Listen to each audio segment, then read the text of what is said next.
আসসালামু আলাইকুম গাইস, আপনাদের মাঝে এখন নিয়ে এসেছি উল্টাপাল্টা টিভি থেকে টিকটকারদের একটি টক শো। আমার সাথে থাকুন, পুরো ভিডিওটি দেখুন। আসসালামু আলাইকুম রহমতুল্লাহি ওয়া বারাকাতুহু। ওয়ালাইকুম আসসালাম ওয়া রাহমাতুল্লাহি ওয়া বারাকাতুহু। আপনি কি উল্টাপাল্টা টিভি সাংবাদিক? জি জি। তাহলে শুরু করি টক শো। বসেন বসেন বসেন।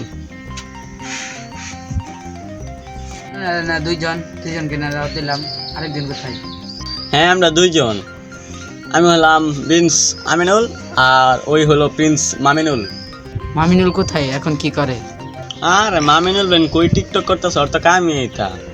সবাই খালি আজীবনে দেরি করে, সব কামে দেরি করে। আজকে একটা টক শো আসিনি, এটা করবো তারপরে দেরি করতেছে। হাই রে, দেরি হয়ে গেছে, টক শো মনে শুরু হয়ে গেছে, তাড়াতাড়ি যাই, টক শো জল ভাইরাল লাগবো। আরে মামিনুল এসে বাবা বেটা কথা নেই, লেট হয়ে গেল। এটা আবার চশমা পরে আর কোন স্টাইল? এটা টিকটকার স্টাইল, আপনি বুঝবেন না। এটা কি বন্যা নাকি রাজনৈতিক বন্যা? এটা নিয়ে আপনাদের কি ভাবনা? বেটা আগে আমি কই, তুই চশমা ঠিক করে ফেল। তা এটা নিয়ে আমি কিছু বলতে পারছি না। এটা কি রাজনৈতিক বন্যা না সাধারণ বন্যা, তা এই বিষয়ে প্রিন্স মামিনুল বলবে। তা বন্যার এই বিষয়টি নিয়ে আসলেই এটা একটি ধরতে গেলে রাজনৈতিক বন্যা নাকি স্বাভাবিক বৃষ্টি। স্বাভাবিক বৃষ্টির কারণে এত বন্যা হতে পারে না, এত পানি হতে পারে না।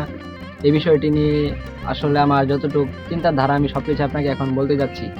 আসলে তারা তাদের বারাক্কা বাঁধ খুলে দেওয়ার পরপরই আমাদের দেশে এমন পানি বা যা বন্যা বলা যায়, বন্যা হয়েছে। আসলে মানুষের ভীষণ কষ্ট হচ্ছে, পানি দুইতলা বাড়ি পর্যন্ত ডুবে যাচ্ছে।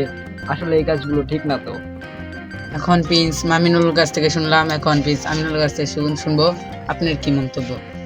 আর বেটা তুই বেটা বেশি জানাস, ওটা বেটা বারাক্কা গেট না, ওটা সুইচ গেট বেটা। তুই তো বেটা দেশের খবর রাস না বেটা, তুই বেটা নাম জানবো কিন্তু বেটা। তুই বেটা বেশি জানাস বেটা, আমি বেটা বেশি জানি। ফুল বেটা। বেটা সুইচ গেট। যেটা বুঝছ না বেটা, হুদাই কথা কথা। তুই তো বেটা খবর দেওয়া আছে, আমি বেটা যা খবর আরে দেই সব ভাই, সত্যি। এটা বারাক্কাবাদ বারাক্কাবাদ। আরে বেটা এটা সুইচ গেট সুইচ গেট। তা আপনাদের কাছে দুইজনের কাছ থেকে এখন মন্তব্য শুনলাম, আপনাদের কি কিছু ক্ষতি হয়েছে নাকি? আরে মিয়া এমনি মিয়া ক্ষতির ব্যাপারে মেয়ে কি জানবে? আমার মেয়া দেই পুষ্করিনী মিয়া, ওই পুষ্করিত মেয়া মাছ চারছি মিয়া 6-7 লাখ টাকার মিয়া, মাছ সব মেয়া গেছে গাড়ি আসুন মিয়া, ক্ষতি লয়ে মিয়া। হই মিয়া আমার মেনুকে পুষ্টি ডুবে গেছে, মেয়ে খেট ডুবে গেছে মিয়া, আপনার আমি কিছু ক্ষতি মনে করবেন না মিয়া। তো সাংবাদিক সাহেব, আপনার কি ইন্টারভিউ শেষ হয়েছে? ইয়েস ব্রো, আমার লাইফ শেষ।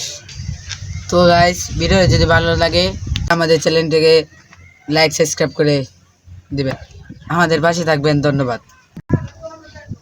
তো সাংবাদিক সাহেব, আমরা কি এটা আপনাকে প্রশ্ন করতে পারি? পারেন। ল আজকা তাইলে লাইক